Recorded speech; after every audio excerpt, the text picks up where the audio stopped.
छ। सुरुमा चाहिँ हामीले एक स्वास्थ्य रणनीति भनेको के हो त्यो बुझ्न जरुरी छ। सामान्य भाषामा चाहिँ एक स्वास्थ्य रणनीति भनेको चाहिँ सरकारद्वारा पशुपन्छीको स्वास्थ्य सुरक्षा सम्बन्धी व्यवस्था गर्न ल्याइएको नीति हो हैन। सामान्य भाषामा बुझ्दा चाहिँ हामीले के बुझ्नुपर्छ भन्दा सरकारद्वारा पशुपन्छीको स्वास्थ्य सुरक्षा सम्बन्धी व्यवस्था गर्न ल्याइएको नीति हो, जसले पशुपन्छी पालनमा सङ्गठन किसानलाई मार्गदर्शन दिन बनाएको नीति हो, जसले चाहिँ यसले विशेष गरी हैन पशुपन्छीको रोकथाम र मानिसहरूको प्रभावकारीमा ध्यान राखेर गरिएको नीति हो, जसले चाहिँ पशुपन्छी पालनमा विशेष गरी ग्रामीण क्षेत्रहरूमा चाहिँ पशुपन्छी पालनको लागि चाहिँ परिमार्जित गरेर चाहिँ यसलाई चाहिँ एक स्वास्थ्य रणनीति 2076 चाहिँ लागू गरेको हो। अब यसको पृष्ठभूमिमा हेर्दाखेरि के भनेको छ त भन्दा यहाँनिर विश्वमा देखा परिरहेका नयाँ रोगहरूमध्ये करिब 70% रोग पशुपन्छीमा उत्पन्न भई मानिसमा सर्ने प्रकारका छन्। जस्तै यो भनेको के हो त भन्दा विश्वभरिमा उत्पन्न भएका जति पनि रोग छन् त्यो मध्ये 70% चाहिँ जुनोटिक छन्, जुन चाहिँ पशुबाट मानिस र मानिसबाट पशुमा सर्ने खालका छन्। र नेपालमा पनि पशुपन्छी र मानिस बीच एक आपसमा सर्न सक्ने र वातावरणमा लामो समयसम्म रहन सक्ने विभिन्न रोगहरूको कारक तत्त्वको सङ्क्रमणबाट वर्षेनी धेरै सङ्ख्यामा पशुको धान तथा मानवीय क्षति भएको पाइन्छ हैन। त्यस कारणले गर्दा मानवीय क्षति भएको पाइन्छ भने हैन। जस्तै विश्वमा देखा परिरहेका नयाँ रोग चाहिँ नयाँ रोगहरूमा करिब 70% जुनोटिक रोग छन् हैन। तिनी जुनोटिक रोगहरू पशुपन्छीमा उत्पन्न भई मानिसमा सर्ने खालका छन् र यसले चाहिँ मानवीय क्षतिमा ठुलो क्षति चाहिँ कसरी पुर्याएको छ त भन्दा साधारणतया यो चाहिँ पारिस्थितिक प्रणालीसँग जोडिएको हो हैन। किनभने पारिस्थितिक प्रणाली अनुसार जोडियो भएको कारणले गर्दा चाहिँ मानिसको क्षति धेरै हुन्छ। मानौँ केही गरी एउटा कुनै इमर्जिङ रोग अथवा नयाँ पहिचान नभएको रोगहरू चाहिँ आयो, जसले चाहिँ पशुपन्छीलाई लाग्यो र जसलाई चाहिँ त्यो रोग चाहिँ भएन, त्यसको चाहिँ पहिचान नै भएन र त्यसलाई चाहिँ हामीले प्रयोग गरी आएका चाहिँ एन्टिबायोटिकले पनि प्रयोग गरेन, जसले चाहिँ महामारीको रूपमा चाहिँ फैलायो र ती धेरै पशुपन्छीहरूको क्षति भयो र तिनी उक्त पशुपन्छीहरूको क्षति हुँदा चाहिँ वातावरणमा चाहिँ प्रदूषण भयो। जबकि वातावरणमा प्रदूषण भइसकेदेखि चाहिँ मानिसमा अथवा ह्युमनमा पनि त्यो वातावरण प्रदूषण भएको कारणले गर्दा विभिन्न प्रकारका मानवहरूमा पनि विभिन्न प्रकारका रोगहरू उत्पन्न भएर चाहिँ मानिसहरूमा पनि असर गरेको पाइन्छ र असर भएको पाइन्छ र जो उक्त प्रदूषण भयो भने चाहिँ यसले के गर्छ भन्दा यो रोग चाहिँ सिनोको रूपमा चाहिँ परिणत हुन्छ। त्यस कारणले गर्दा यसलाई चाहिँ कसरी नियन्त्रण गर्ने, यो रोग त लाग्यो यसरी गरी चाहिँ भावी पुस्तामा यस्ता प्रकारका रोगहरू आउन सक्छन् जसले चाहिँ ह्युमनमा पनि असर गर्न सक्छ र वातावरणमा पनि असर गर्न सक्छ र जनस्वास्थ्यमा पनि असर गर्न सक्छ। तर ती रोगहरूलाई चाहिँ कसरी नियन्त्रण गर्ने भनेर चाहिँ यो एक स्वास्थ्य रणनीतिको जारी गरिएको हो। यसमा विशेष गरी एएमआरको कुरा जोडेको छ है। यसमा विशेष गरी के जोडिएको छ त भन्दा एमएआरको कुरा जोडिएको छ। अब हामी चाहिँ एएमआर भनेको के हो त्यो कुरा जरुरी छ। अब यसमा चाहिँ एक स्वास्थ्य रणनीतिमा चाहिँ जुनोटिक रोग भएको कारणले गर्दा एएमआर जोडिएको छ। तर त्यो एएमआर भनेको के हो त्यो बुझ्नु जरुरी छ। साधारणतया एएमआर भनेको चाहिँ प्रतिजैविक र प्रतिरोधक हो हैन। यो तत्त्व यो जब ब्याक्टेरिया, भाइरस, फंगस वा परजीवीको औषधिहरूले काम गर्न छाड्छ हैन। विभिन्न प्रकारको ब्याक्टेरियाको औषधिले, त्यसै गरी भाइरस अथवा फंगस अथवा परजीवीको औषधिहरूले चाहिँ काम गर्न थाल्छ। काम गर्न चाहिँ परजीवीको औषधिहरू जब एन्टिभाइरल, एन्टिफंगल र प्रभावहीन हुन्छ हैन, प्रभावहीन हुन्छ। अनि ती सङ्क्रमण नियन्त्रण गर्न गाह्रो हुने अवस्था नै चाहिँ के हो भने एएमआर हो। यो एएमआर कसरी उत्पन्न हुन्छ त भन्दा यसको कारणहरू कस्ता छन् त भन्दा अनावश्यक रूपमा एन्टिबायोटिक प्रयोग गर्नाले हैन, त्यस्तै गरी किसानहरूले चिकित्साको सल्लाह बिना औषधि खुवाएमा, त्यस्तै गरी उचित मात्रामा डोज रेट नदिएमा। अब यसमा कस्तो हुन्छ त भन्दा सुरुमा त अब हामी जब किसानहरू चिकित्साको सल्लाह बिना नै औषध नखान्छ। जस्तै अब उसले चाहिँ उसले चाहिँ चिकित्साको सल्लाह बिना नै होइन उसले चाहिँ औषधि खुवायो होइन। यदि औषधि खुवाउँदा चाहिँ त्यो पशुको शारीरिक तौल अनुसार चाहिँ उसले मानौँ उदाहरणको लागि एउटा एन्टिबायोटिक जस्तै ओटिसिटीको कुरा गर्दा चाहिँ पशुको शारीरिक तौल अनुसार चाहिँ उसलाई चाहिँ 10 ml चाहिँ हामीले 10 ml एन्टिबायोटिक डोज लाग्ने पर्ने ठाउँमा चाहिँ उसले या त 5 ml मात्र दियो होइन। उसले चाहिँ डोज रेट पुरा गरी दिएन। उक्त डोज रेट पुरा गरी नदिएको खण्डमा चाहिँ ब्याक्टेरिया त्यति नै घाइते भएको हुन्छ र त्यो चाहिँ पछि फेरि कस्तो हुन्छ भन्दा त्यो फेरि पुनः जागृत भएर सुसुप्त अवस्थामा ऊ हुनसक्छ। त्यस्तै गरी अर्को छ उचित मात्रामा डोज नदिएमा होइन। त्यस्तै गरी अनावश्यक रूपमा एन्टिबायोटिक प्रयोग गरेर हामीले कुनै पनि पशुपन्छीमा चाहिँ त्यो रोगको नियन्त्रण गर्नको लागि चाहिँ हामीले चाहिँ प्रयोगशाला परीक्षण गर्न अनिवार्य हुन्छ।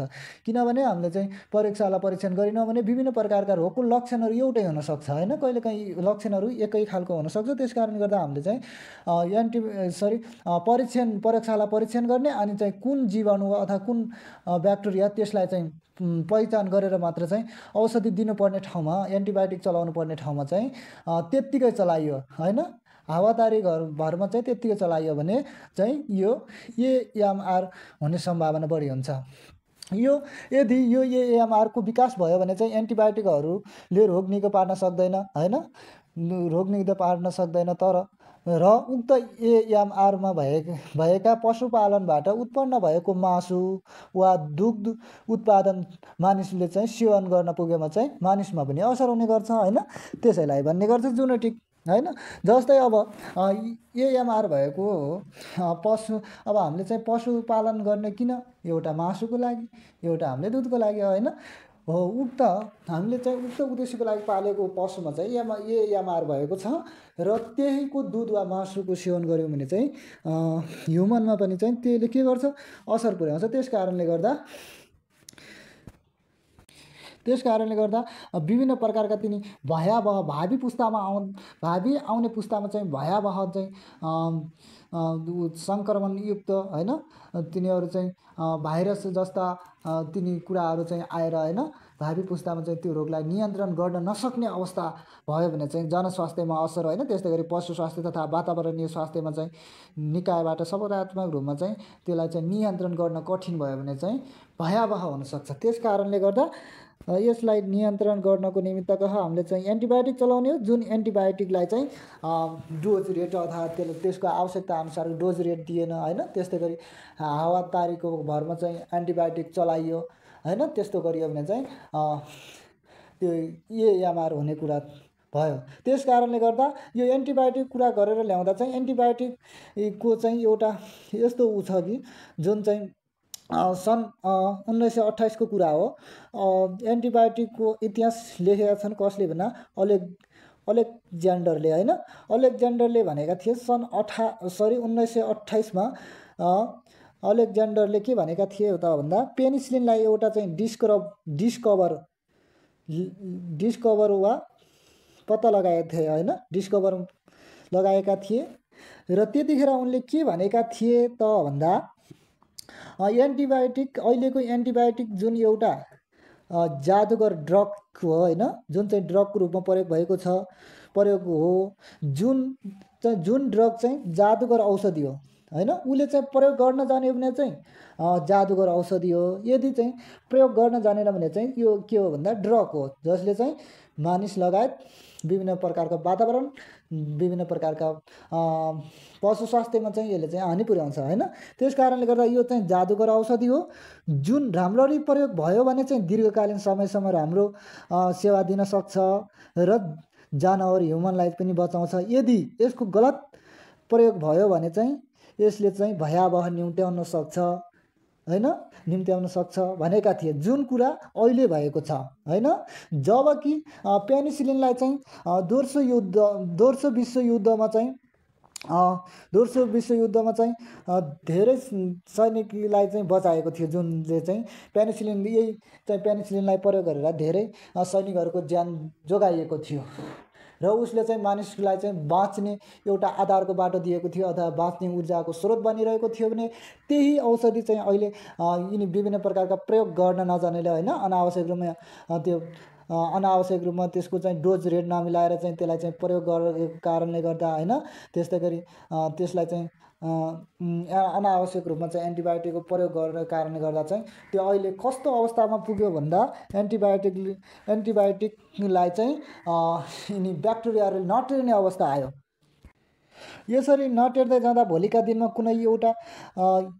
कुनै एउटा यस्तो महामारीको रूपमा फैलाउन सक्छ जुन बेलामा कुनै पनि एन्टिबायोटिकको काम नगर्न सक्छ। त्यसै कारणले गर्दा फेरि हामीले यो एमआरको कुराहरूलाई चाहिँ बढी फोकस गर्नुपर्ने छ भनेर चाहिँ यो एमआरएको कुरालाई पनि एक स्वास्थ्य रणनीतिले चाहिँ यो एएमआरको कुरालाई चाहिँ एक स्वास्थ्य रणनीति बोल्ने गर्दछ। यो एएमआर जुनोटिङसँग सम्बन्धित छन्, जुन पशुबाट मानिस र मानिसबाट पशुमा सर्ने रोग हो। जुन रोग सरेको अवस्था छ होइन, यसको कारणले गर्दा वास्तवमा भोलिका दिनहरूमा चाहिँ भयावह स्थिति नआओस् होइन, यो चाहिँ भयावह स्थितिहरू नआओस् भन्नका निम्ति चाहिँ एक स्वास्थ्य रणनीतिको तयार गरियो होइन। यस एक स्वास्थ्य रणनीतिले के भन्छ त भन्दा विश्वमा देखा परिरहेका नयाँ रोगहरूमध्ये करिब 70% रोग पशुपन्छीमा उत्पन्न भई मानिसमा सर्ने प्रकारका छन् होइन। जस्तै विश्वमा जति पनि उत्पन्न भएका रोगहरू छन् होइन, विश्वमा जति पनि उत्पन्न भएका रोग छन् त्यो मध्ये चाहिँ 70% चाहिँ जुनोटिक रोगहरू छन् अथवा पशुपन्छीमा उत्पन्न भई मानिसमा सर्ने खालका छन् होइन, सर्ने खालका छन्। त्यसै गरी नेपालमा पनि पशुपन्छी र मानवबीच चाहिँ एक आपसमा सर्न सक्ने र वातावरणमा लामो समयसम्म चाहिँ रहन सक्ने विभिन्न रोगहरू कारक तत्त्वको सङ्क्रमणबाट वर्षेमी धेरै सङ्ख्यामा पशुको धन तथा मानवीय क्षति भएको छ र मानिस पशुपन्छी तथा वातावरण बीच अन्तर्सम्बन्ध उत्पन्न हुने रोगहरूको पहिचान गर्दै अधिकतम स्वास्थ्य लाभ प्राप्त गर्न एक स्वास्थ्य रणनीतिको अवधारणा अनुरूप बहुक्षेत्रीय र बहुपक्षीय निकायहरूको सहकार्य आवश्यक हुन्छ। यसै सन्दर्भमा द्रुत गतिमा फैलिएको आर्थिक सामाजिक क्षेत्रमा नकारात्मक असर पर्ने गरी नयाँ इमर्जिङ पुनः देखा परेका र यी इमर्जिङ महामारी रोगहरू जुनोटिप मानिस र पशुपन्छीबीच एक आपसमा सर्ने रोग एवं सङ्क्रामक जस्ता चुनौतीहरूको प्राथमिकताका साथ चाहिँ प्रतिकारी जनस्वास्थ्य पशु सेवा वनस्पति लगायत चाहिँ यिनीहरू एकीकृत प्रयास गरेका छन्। अब यसमा यो के भनेको छ त भन्दा हाम्रो यसमा चाहिँ जुनोटिक रोग त छँदै थियो, तर यसमा थप के भनिदिएको छ त भन्दा यो हजुरहरूले देख्नुभयो होला, यो जुन यहाँ इमर्जिङ र रिइमर्जिङ भन्ने कुरा आएको छ क्या। अब इमर्जिङ भनेको के, अब पहिलो कुरा हामीले चाहिँ इमर्जिङ भनेको के हो त्यो कुरा जान्नु जरुरी छ। साधारण भाषामा चाहिँ इमर्जिङ भन्नाले चाहिँ हामीले के बुझ्नुपर्छ त भन्दा नयाँ पहिचान भएका रोगलाई इमर्जिङ रोग भनिन्छ। जस्तै कोभिड होइन, केही पनि होइन। इमर्जिङ रोग भनेको केही पनि होइन, अहिलेको अवस्था वर्तमान अवस्थामा नदेखिएका र नयाँ रोग कुनै पनि पहिचान नभएका रोगलाई चाहिँ इमर्जिङ रोग भनिन्छ। जुन चाहिँ अहिले हाम्रो ह्युमनमा असर गरेको जुन चाहिँ कोभिड थियो होइन, जसले चाहिँ जुन व्यापक रूपमा फैलिएको थियो होइन, जुन चाहिँ मानिसमा आर्थिक तथा मानवीय क्षतिहरू धेरै बेहोर्नु परेको थियो। इमर्जिङ रोग किन आउँछन् त? अब इमर्जिङ रोग भनेको चाहिँ त हाम्रो चाहिँ नयाँ पहिचान नभएका रोगहरू हुन्, तर इमर्जिङ रोगहरू किन आउँछन् त भन्ने कुरा पनि यस एक स्वास्थ्य रणनीतिले यसको कुरा बताएको छ होइन। इमर्जिङ रोग भनेको किन आउँछन् त भन्दा हामीले चाहिँ जुन एन्टिबायोटिकको डोज बिगारेर गरेका छौँ भने जुन ब्याक्टेरिया अटेरी भइदिन्छ। जस्तै हामीले चाहिँ अघि भनेको कुरा जुन चाहिँ एन्टिबायोटिकहरू चाहिँ दिँदा होइन, ब्याक्टेरियालाई नियन्त्रण गर्नको निम्ति हामीले चाहिँ एन्टिबायोटिक प्रयोग गर्नुपर्छ। जुन एन्टिबायोटिक चाहिँ त्यो ब्याक्टेरियालाई आवश्यक पर्ने अथवा पशुपन्छीको शरीर अथवा पशुपन्छीको बडी तौल अनुसार चाहिँ कम्तीमा 10 ml चाहिँ हामीले चाहिँ ओटिसी दिनुपर्ने ठाउँमा चाहिँ हामीले चाहिँ 5 ml मात्र दियौँ भने त्यो ब्याक्टेरिया पूर्ण रूपले चाहिँ नियन्त्रण हुँदैन अथवा त्यो ब्याक्टेरिया चाहिँ पूर्ण रूपले मर्दैन, त्यो घाइते मात्र भएको हुन्छ। त्यस कारणले गर्दा चाहिँ त्यस्तै गरी हामीले चाहिँ एन्टिबायोटिकको डोज बिगारेर दिएका छौँ भने जुन ब्याक्टेरियाहरू अटेरी भइदिन्छ होइन, अटेरी भइदिन्छ। त्यस कारणले गर्दा जुन चाहिँ सुसुप्त अवस्थामा पछि पुनः त्यसले के गर्छ, जुन एन्टिबायोटिकलाई टेर्दैन। त्यस कारणले गर्दा नयाँ मोडमा चाहिँ उत्पादन गरी एकदमै भयानक मोडमा लिन्छ, जसले नयाँ रोगहरूलाई सिर्जना गर्दै सिर्जना गर्दा रह्यो र त्यसलाई चाहिँ हामी सिर्जना गरेर चाहिँ रहेको हुन्छ। त्यसलाई चाहिँ हामीले के भन्न सकिन्छ भन्दा जेनेटिक सिफ्ट र जेनेटिक डिक्सको कारणले गर्दा जीवाणुहरू चाहिँ सक्रिय हुन्छन् र उनीहरू चाहिँ आफूलाई ताकतिला ठान्छन् र कसरी वातावरणलाई नष्ट गर्ने भन्ने उद्देश्यमा लाग्छन् होइन। त्यस्तै गरी उद्देश्यमा लाग्छन् र त्यही जीवाणुहरू चाहिँ शक्तिशाली भएर होइन, त्यही जीवाणुहरू शक्तिशाली भएर चाहिँ नयाँ नयाँ पहिचान नभएका रोगहरू उत्पन्न गराउने रोग नै इमर्जिङ रोग हो, जसलाई चाहिँ हामीले कोभिड भन्छौँ। हामीलाई चाहिँ यसको उदाहरणहरू खासै दिनु परेन, त्यही चाहिँ हामीले चाहिँ ह्युमनमा लागेको चाहिँ कोरोना भाइरस भनेर चाहिँ बुझ्न सकिन्छ, जसले चाहिँ मानव जीवनमा चाहिँ भयानक एउटा चाहिँ महामारीको रूपमा फैलिएको थियो, जसले चाहिँ मानवको धेरै जसो ज्यान लिने गरेको थियो। त्यस्तै गरी त्यस्तै गरी चाहिँ त्यो चाहिँ एउटा सामान्य भयो होइन, त्योभन्दा अझ भयानक तरिकाबाट होइन विभिन्न प्रकारमा चाहिँ पशु लगायत मानिसमा त्यस्तो प्रकारको रोगहरू नआओस् भन्नका निमित्त चाहिँ यो एक स्वास्थ्य रणनीति चाहिँ निर्धारण गरेको हो। त्यस्तै गरी अर्को छ रिइमर्जिङ रोग भनेको के हो त भन्दा रिइमर्जिङ रोग भनेको सामान्य भाषामा चाहिँ पुर्खाकालमा देखिएको अथवा परापूर्वकालमा देखिएका बिचमा चाहिँ नदेखिएका, जस्तै 50 देखि 60 वर्षको ग्याप पछि पुनः दोहोरिने रोगलाई चाहिँ रिइमर्जिङ रोग भनिन्छ। सामान्य भाषामा चाहिँ हामीले रिइमर्जिङ भन्नाले चाहिँ पुनः रिपिट आउने होइन, पुनः देखिने रोगलाई चाहिँ रिइमर्जिङ रोग भनिन्छ। जस्तै हामीले चाहिँ उदाहरणको लागि यसलाई चाहिँ टिबी भनेर पनि यसको उदाहरण दिन सक्छौँ होइन। टिबी अब पहिले लगभग 25-30 वर्ष अगाडि होइन, गत वर्ष पहिले चाहिँ उसले चाहिँ महामारीको रूपमा फैलिएको थियो, जस्तै मानिसको कन्टेन्टमा चाहिँ महामारीको रूपमा फैलिएको थियो होइन। त्यही भएर चाहिँ त्यो रोगले चाहिँ मानिसमा चाहिँ महामारीको रूपमा लिएको थियो र फेरि बिचमा चाहिँ त्यो बन्द भयो होइन। त्यो बन्द भएर पुनः अहिले चाहिँ देखा परिरहेको छ होइन। अहिले पनि हाम्रो ह्युमनको कन्टेन्टमा चाहिँ उनीहरूले चाहिँ विभिन्न प्रकारको टिबी सम्बन्धी चाहिँ औषधिहरू उपचारहरू गरेको पाइन्छ। त्यस कारणले गर्दा यसलाई सामान्य रूपमा के भन्न सकिन्छ त भन्दा पुर्खामा देखिएको रोग बिचमा हराएका पुनः हाल देखिएका रोगलाई चाहिँ रिइमर्जिङ रोग भनिन्छ। त्यसैले एक स्वास्थ्य रणनीतिलाई जेनेटिक रोग इमर्जिङ र रिइमर्जिङ बारेमा चाहिँ बोल्दछ होइन। यिनी चाहिँ कति बेला देखिदिने, कति बेला चाहिँ नदेखिने होइन, बिचमा हराइदिने त्यस्ता रोगहरू चाहिँ भावी सन्तति अथवा भावी पुस्तामा चाहिँ उसले असर नगरोस् होइन। अथवा त्यसलाई चाहिँ कसरी अब त्यो भावी पुस्ताहरूलाई चाहिँ असर गर्नको निमित्त हामीले चाहिँ कसरी चाहिँ अगाडि बढ्ने त, अथवा कस्तो खालको हामीले चाहिँ ब्याक्टेरिया एन्टिबायोटिकहरू प्रयोग गरेर तिनी ब्याक्टेरियाहरूलाई पूर्ण रूपले नष्ट गर्ने भन्ने कुराको लागि चाहिँ एक स्वास्थ्य रणनीतिले चाहिँ यसको बारेमा बोल्ने गर्दछ। र त्यस्तै गरी यसलाई चाहिँ नियन्त्रण गर्नको लागि चाहिँ विश्व स्तर नेपाल सदस्य राष्ट्र रहेको, जस्तै विश्व पशु स्वास्थ्य सङ्गठन होइन, त्यस्तै गरी संयुक्त राष्ट्र सङ्घको खाद्य तथा कृषि सङ्गठन र विश्व स्वास्थ्य सङ्गठन बीच पनि एक स्वास्थ्य रणनीतिको अवधारणा वर्ल्ड हेल्थ एप्रोचमा कार्य गर्न भएको चाहिँ त्रिपक्षीय साझेदारी अनुसार चाहिँ राष्ट्रिय दायित्व पुरा गर्न होइन, राष्ट्रिय दायित्वको पुरा गर्न नेपालको संविधान धारा 51 खण्डको जमा चाहिँ उल्लेखित गरिएका आधारभूत आवश्यकताहरू सम्बन्धी नीतिको कार्यान्वयन होइन, त्यसले कार्यान्वयन गर्न जनस्वास्थ्य, पशु स्वास्थ्य तथा वातावरणीय स्वास्थ्यबाट समन्वयात्मक रूपमा कार्य गर्न नेपाल सरकारले यो एक स्वास्थ्य रणनीति 2076 लागू गरेको छ।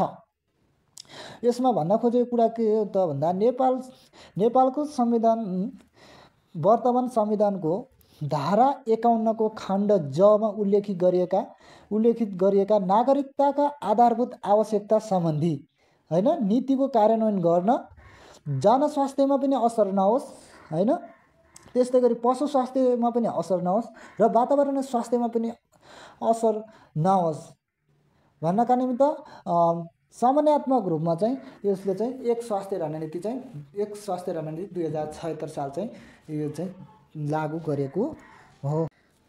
जसको कारणले विशेष गरी कुनै पनि एउटा यस्तो रणनीति बनाएको छ जसले चाहिँ यी तीनै तह जुन छन् होइन, जुन जेनेटिक एउटा इमर्जिङ र रिइमर्जिङ रोगबाट जनस्वास्थ्य, पशु स्वास्थ्य र वातावरणीय स्वास्थ्यमा ख्याल गरी नेपाल सरकारले चाहिँ यसको चाहिँ एउटा कन्टेन्टको आधारमा चाहिँ एक स्वास्थ्य रणनीति जारी गरे, जसले चाहिँ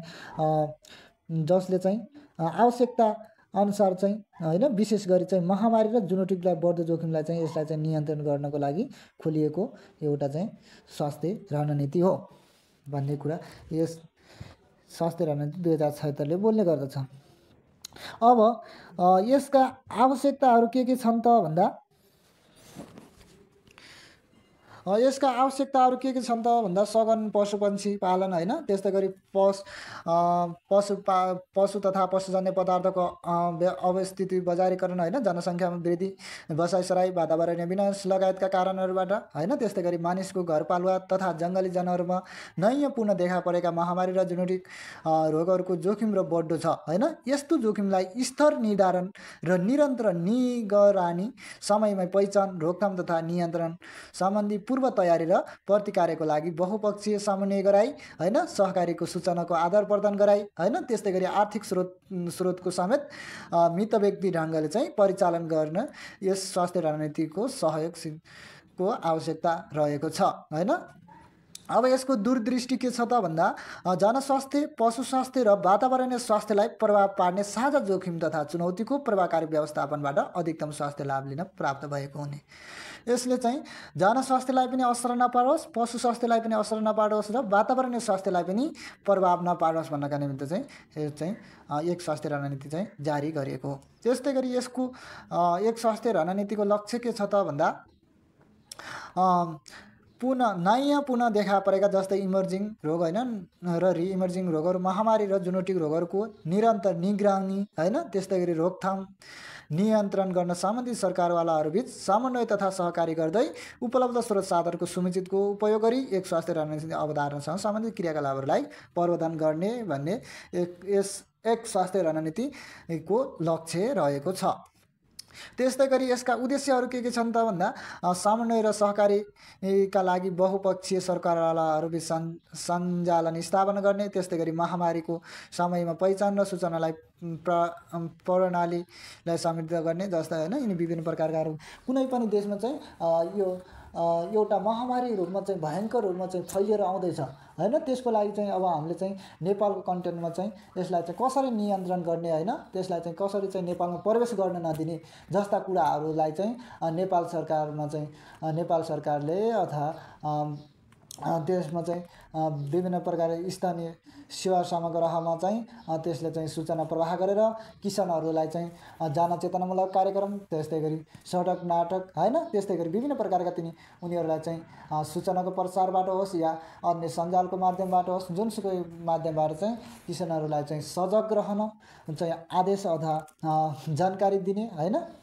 जस्तै कुनैहरू बाहिरीबाट यदि कुनै देशबाट अथवा तिनीहरूलाई चाहिँ नयाँ पशुहरूलाई चाहिँ भित्र्याउँदा होइन, तिनीहरूलाई क्वारेन्टाइनदेखि लगेर तिनी जैविक सुरक्षाका कुराहरू अपनाउन चाहिँ यसले चाहिँ सूचना होइन, सूचनाको प्रवाह गर्ने प्रणालीलाई समृद्धि गर्ने भन्ने कुरा पनि यसमा चाहिँ एक स्वास्थ्य रणनीतिको उद्देश्य हो। त्यस्तै गरी अर्को छ समुदायमा एक स्वास्थ्य रणनीतिको पौरवी गर्ने होइन। अब छ स्वास्थ्य रणनीति। एक स्वास्थ्य रणनीति 2076को रणनीतिहरू 5वटा रहेका छन् साधारणतया। एकमा छ सरकारवालाहरूबीच समन्वय र सहकार्य।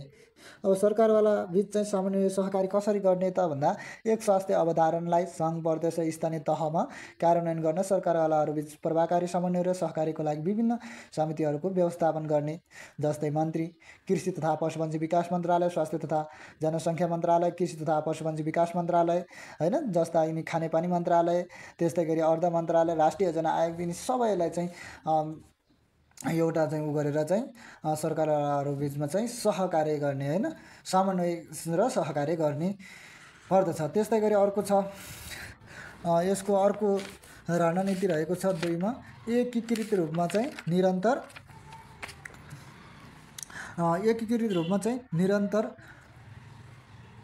निरन्तर निगरानी र प्रयोगशाला सेवा गर्ने भन्ने छ होइन।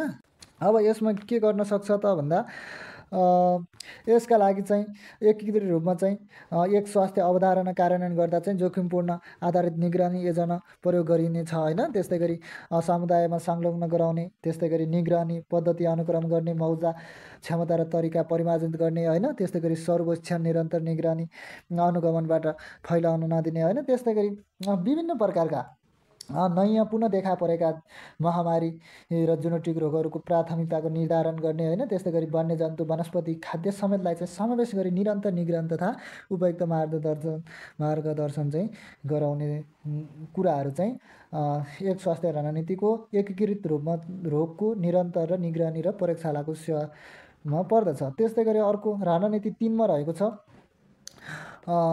रणनीति 3मा के रहेको छ त भन्दा सरकारवालाको क्षमताको विकास भनेको छ। अब सरकारवालाको क्षमताको विकासको लागि सुधार गर्नुपर्ने पक्षहरू पहिचान गर्ने, के कुराहरूलाई चाहिँ सुधार गर्नुपर्छ र के कुराहरूलाई चाहिँ अझै थप गर्नुपर्छ भन्ने कुराको पहिचान गरी होइन।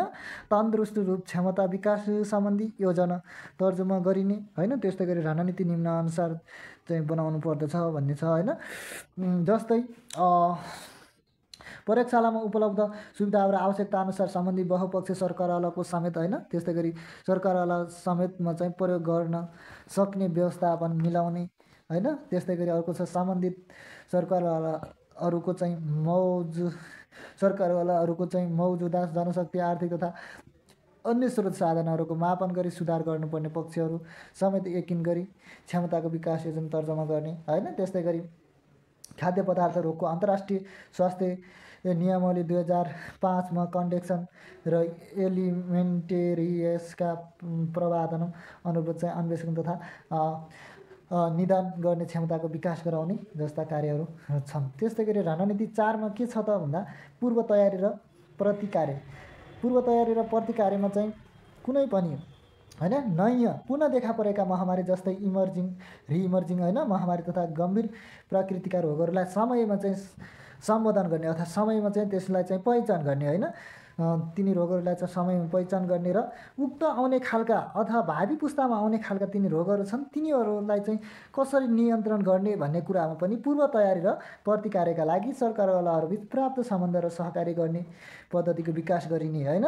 त्यस्तै गरी प्राथमिकी गरिएका नयाँ पुनः देखा परेका महामारी जेनेटिक समेत रोगहरूको रोकथाम तथा नियन्त्रण गर्न होइन। त्यस्तै गरी आकस्मिक कार्ययोजना कन्टिजेन्सी प्लान्स र कार्यविधिहरू तयार गरिने होइन। त्यस्तै गरी सरकारवाला पक्षहरूको निकायहरूबाट चाहिँ क्षेत्रगत रूपमा चाहिँ बन्ने आकस्मिक कार्ययोजनाका लागि आवश्यक प्रदानहरू गर्ने गर्दछ। त्यस्तै गरी अर्को हाम्रो 5मा जाउँ हाम्रो चाहिँ सञ्चार र पौरवी। रणनीति 5मा सञ्चार र पौरवी रहेछ। यस रणनीति अन्तर्गत के भनेको छ त भन्दा प्रविधि परामर्श सूचना तथा सञ्चार र कार्यक्रम समन्वयन सबै सरकारवालाहरूबिचको चाहिँ अन्तर सम्बन्धलाई सशक्त बनाएर चाहिँ सामान्य र सहकारी गर्न उत्प्रेरित गर्नेछ होइन। त्यस्तै गरी सरकारवालाहरूलाई चाहिँ राजनीतिक सूचना तथा सञ्चार दिने होइन। जस्तै कुनै पनि क्षेत्र वा कुनै पनि देशको सिमाना होइन जुनसुकै ठाउँमा पनि कुनै नयाँ रोग अथवा होइन पुनः पहिचान भएका रोग या पहिचान नभएका रोगहरू चाहिँ उत्पन्न भएको छ भन्ने कुराहरूलाई चाहिँ प्रमाणीकरण भइसकेदेखि चाहिँ नेपाल सरकार वा त्यस सम्बन्धी चाहिँ जस्तै पशु स्वास्थ्य सङ्गठन होइन त्यस्तै गरी अन्य संस्थाहरूमा चाहिँ यो कुराहरूको जानकारी गराएर चाहिँ समयमा चाहिँ सूचना र आधार प्रदान गर्नुपर्ने कुराहरू चाहिँ यस स्वास्थ्य रणनीति अन्तर्गत एक स्वास्थ्य रणनीति अन्तर्गत 5 नम्बरको उसले चाहिँ रणनीतिले बुझाउने गर्दछ। त्यस्तै गरी अरूको सबै पक्षबाट एक स्वास्थ्य अवधारणाको कार्यान्वयनका लागि सूचना तथा सञ्चार प्राथमिक परामर्शका कुरादेखि लगेर होइन महामारी देखाउनु पर्ने पूर्वको अवस्था भएका कुराहरू त्यस्तै गरी महामारीको जोखिम सम्बन्धी कुराहरू उपयुक्त समय सञ्चारहरू गर्ने कुराहरू चाहिँ यस स्वास्थ्य रणनीति अन्तर्गत पर्दछ। त्यस्तै गरी अर्को छ संस्थागत संरचना। अब हाम्रो संस्थागत संरचनामा के छ त भन्दा संस्थागत संरचनामा चाहिँ यस रणनीति कार्यान्वयनको लागि सङ्घीय सरकार अन्तर्गत कृषि तथा पशुपन्छी विकास मन्त्रालय, स्वास्थ्य जनसङ्ख्या मन्त्रालय, वन तथा वातावरण मन्त्रालय होइन आवश्यकता आफ्नो निकायबाट चाहिँ संस्थागत संरचनाको व्यवस्था गर्ने, यस रणनीतिले कार्यान्वयनमा सहजीकरण र सरकारवालाहरूबिच चाहिँ समन्वय र सूचनाको आधार प्रदान गर्नको लागि होइन सम्बन्धित मन्त्रालय कर्तव्य अधिकार तोकी चाहिँ बहुक्षेत्रीय एक स्वास्थ्य सचिवालयको गठन गर्ने चाहिँ एक स्वास्थ्य रणनीति अन्तर्गतको संस्थागत संरचनाले चाहिँ बोल्ने गर्दछ।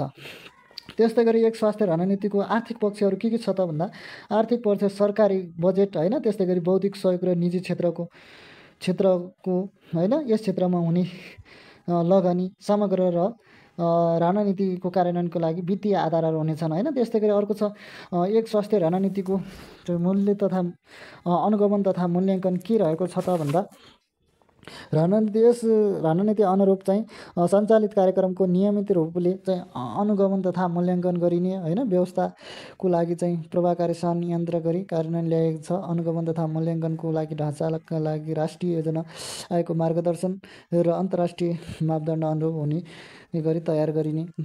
त्यस्तै गरी एक स्वास्थ्य रणनीतिका जोखिमहरू के छन् त? एक स्वास्थ्य रणनीति बनाउँदा चाहिँ हुनु भएका जोखिमहरू के छन् त भन्दा भरपर्दो जानकारी र सूचना लगायत क्षेत्रगत तथा विषयगत सूचना उपलब्ध गराउन नसक्ने होइन। त्यस्तै गरी संयन्त्र नहुँदा प्रभावकारी कार्यान्वयनमा कठिनाइ हुने सम्भावना रहन्छ होइन। भरपर्दो जानकारी तथा सूचना क्षेत्रमा चाहिँ विषयगत उपलब्ध गराउन नसक्ने। जस्तै ग्रामीण क्षेत्रहरूमा चाहिँ विभिन्न प्रकारका त्यहाँ चाहिँ उसमा चाहिँ हामीले चाहिँ त्यहाँ गएर चाहिँ हामीले पोस्टर पम्पलेट गरेर गर्नु पर्ने नै हुन्छ। त्यस कारणले गर्दा हामीले चाहिँ अब अहिलेको जेनेरेसनमा चाहिँ सबै ठाउँमा इन्टरनेट पुगेको छ, तर कतिपय स्थानमा चाहिँ इन्टरनेटको पनि अभाव हुने जस्तो अभाव भएको खालको पनि भएको पाइन्छ। त्यस कारण त्यस्तो ठाउँमा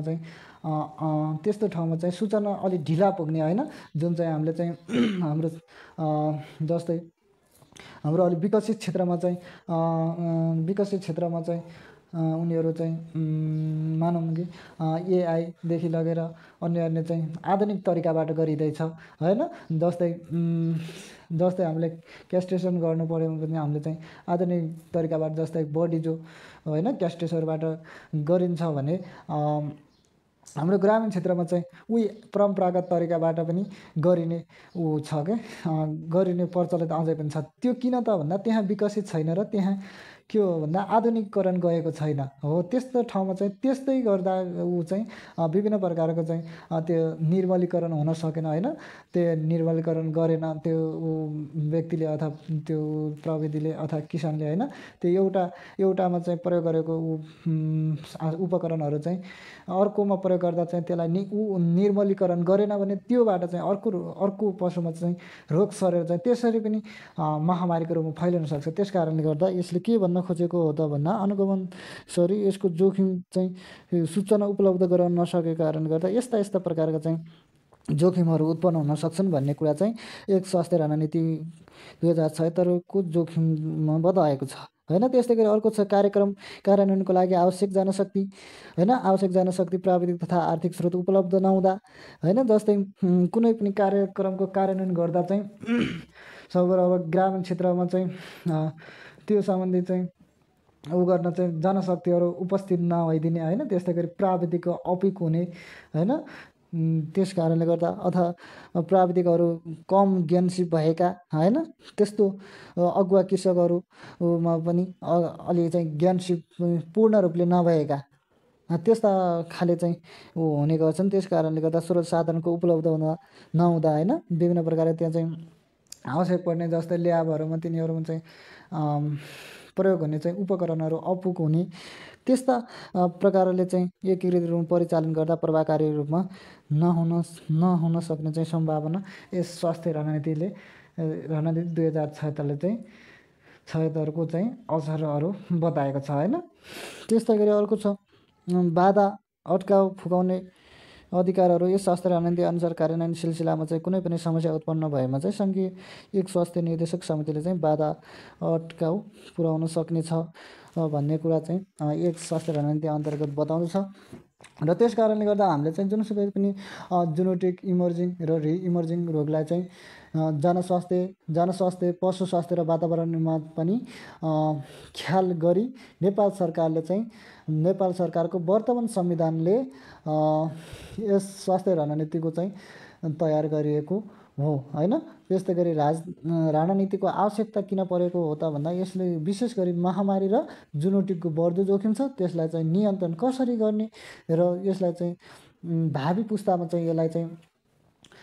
पुस्तामा चाहिँ महामारीको रूपमा चाहिँ फैलिन नदिने के कस्ता कुराहरू अपनाउने भन्ने कुरालाई चाहिँ लिएर यो एक स्वास्थ्य रणनीति 2076 चाहिँ लागू गरेको हो।